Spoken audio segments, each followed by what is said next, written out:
What up? Welcome back to the channel. Last year I went ahead and posted this video right here. Why Webers are the best. That's 32 years of sitting on the Oregon coast outside and it still survives. 32 years.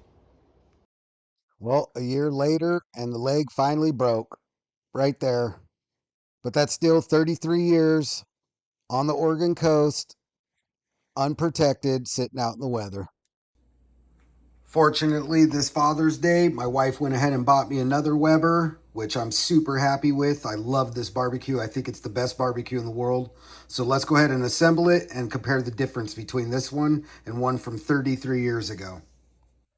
All right, let's open this bad boy up, see what we got. Pretty excited right now. I won't go too much into all this paperwork with you guys. I'm gonna just set that off to the side. And I'm not sponsored by Weber or anything like that. I just absolutely love these grills. There's our dish for the bottom right there to catch all of our ash. If you guys want to see these side by side, you can skip forward to the end of the video. Right now I'm going to just do the unboxing and show all the stuff you get with it.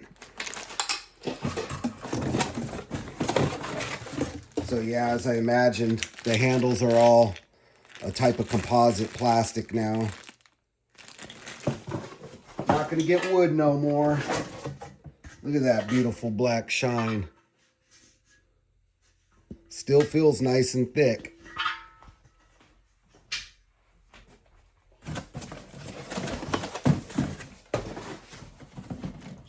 Yeah, look at that. It's got the brand new version of the ash catch or ash to air, so that way you can move it around and make it work really nice. I'll show you that later. That's super nice. Can't wait to see that in action.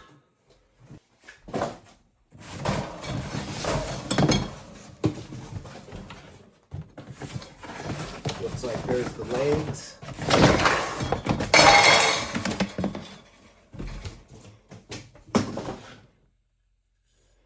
Well, my last ones were aluminum. I'm not sure what this is. Might be some type of a pot metal. I'm not sure how well that's going to hold up, but we'll see.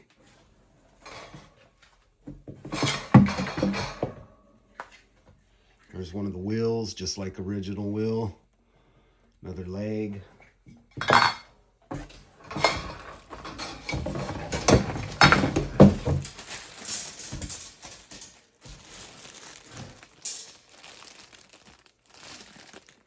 One of the side legs probably for support. And then there's the racks. So let me go ahead and get rid of this box and we'll start putting it together. All right, the instructions call for a screwdriver and a hammer. I can't imagine what you need a hammer for this for, so I grabbed the smallest hammer I could possibly find. But make sure you got yourself a good screwdriver. I love these Kleins all-in-ones. This is what me and all my crew carry every single day at work. I've had this screwdriver for probably 20 years as well, but I'll put a link in the description below. But these are the best screwdrivers you could possibly get. They handle all of your HVAC as well as all of your plumbing side of things and mechanical world, but they cover just about everything. Step one, super simple. We're going to take these 3 spring clips they give you and place one on each of the poles for the legs. They should look like that when you're done. Don't worry about where they're placed. You can worry about getting them level later.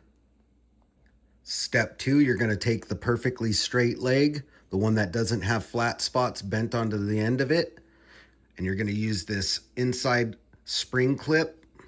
You're going to find the side with one hole on it, right there. You're going to insert it just like this right here. It's going to go down the inside of this tube. You're going to slide it down until you hear it latch. They give you just enough on the end of it to get it there. Now you made one of those little spring lockers to lock into the bottom of it. All right, this one's pretty simple. For step 3, you're just going to take that leg you just made with the spring clip and just put it on right here until you hear it click.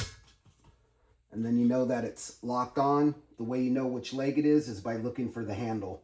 That straight leg will go where the handle's placed. For step 4, you're just going to take one of the legs with one of the flats on the end.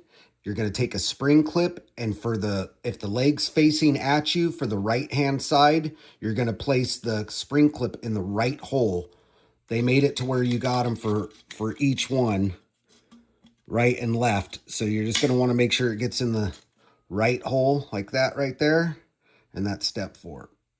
Step 5, go ahead and insert that leg, making sure you hear it click.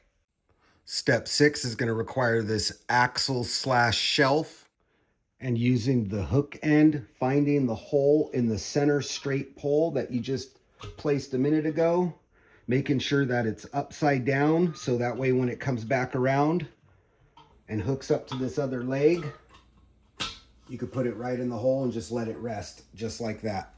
For step 7, we're going to take our last leg, add our last clip to the right hand side, make sure it comes out of the hole, and install it in the last spot. It's easier if you just put it up on the axle right there before you put it in, and make sure you hear the click.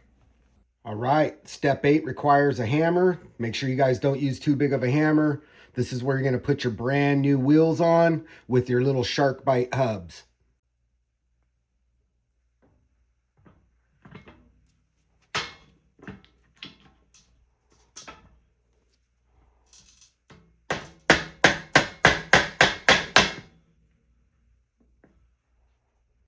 Then go ahead and repeat that process on the opposite side.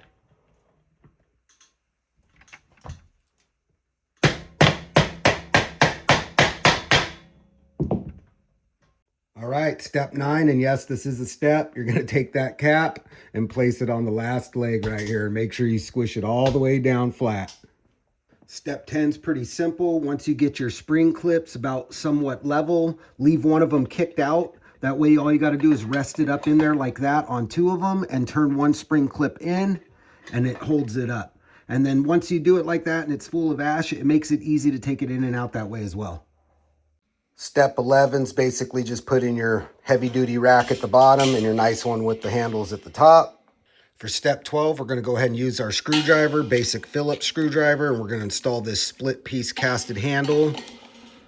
And it just goes on pretty simple. And make sure you get the writing going up the right way. And you kind of want to pre-seat it so you know that it's going to close together in the seam really nice without messing it all up before you put the screw in. Anything plastic, you know. And then I'm not going to tighten this down too much, just enough to get it snug. There we go. All right, for step 13, to make it a lot easier on yourself, you're going to use this hook right here that's on the inside of every single Weber lid. Then you can go ahead and hang that lid on the side of the Weber like that right there. Now I have something to keep it stable and up off the ground while I install this brand new handle. So they give you a tool. It looks just like this right here. This is pretty much your wrench, and you're going to use that to remove your nuts off of your handle on both sides. Once you got both nuts removed, you're just going to place it inside of the holes that they pre-drilled there and let it hang. Now you can reach around from the back side and add the nuts. Then using your cool little wrench, you're going to go ahead and reach around the back side and tighten it down, being sure not to tighten it too much. You don't want to strip this little tool out. All right, that handle, that completes it. Let's go ahead and get it outside and see what our side-by-side looks like. All right, there it is. Look at that bad boy with its brand new handles, looking all nice and shiny. Then there's the old one with its wooden handles. Remember, that's 33 years ago right there. Let's look at the bottom where the ash catches, where it catches your hot coals. All nice and clean, white wall tires. This one didn't come with white walls. There's old rusty leg right there. And then the old flume, of course, and the new flume, which I can't wait to play with, which pretty much leaves us only doing one thing, you guys. You know what that is? That's right. Got to burn it off. Make sure we get rid of any chemicals that are in there. Don't forget the lid either while you got the flames up. It's a good time to do it. Now that you passed all the malarkey, you could go ahead and throw down some meat on this bad boy. I'm saving the tri-tip for tomorrow. It's our 250th anniversary for the United States. It's also my daughter's 10th birthday, so now we're going to be barbecuing for her in style. I hope you guys enjoyed this video and have a safe 4th of July weekend. Be sure to smash that like and subscribe button. We'll catch you in the next one.